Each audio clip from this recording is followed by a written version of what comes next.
joining us here in the Fox 4 Weather Center. We want to start with the latest on the tropics. So first things first, remember this time yesterday, Francine made landfall as a Category 2 hurricane.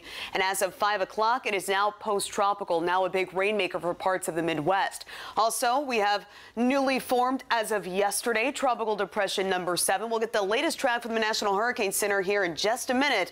But first, let's talk about these two other waves of energy. This one is situated just off the southeastern coastline. As we head into the weekend, especially early next week, that's when it could potentially become something more. The good news, though, is that it doesn't look like it's going to be presenting much in the way of a concern for Florida. More of a concern, though, for parts of North Carolina. Also keeping a close eye on this wave of energy. It's a small wave situated just to the east of the Lesser Antilles. But as it works its way off toward the Greater Antilles and the Windward Islands, 30% probability of becoming something more heading into the weekend. Definitely something we'll be watching.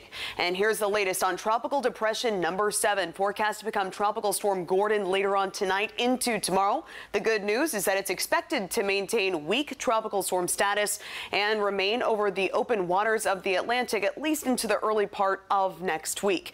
Definitely something that we're watching closely. And then, of course, we are still monitoring the remnants here of Francine, right now producing the threat for flooding rainfall right along the Mississippi. We'll talk more about the wet weather here in our neighborhood and your weekend forecast coming up.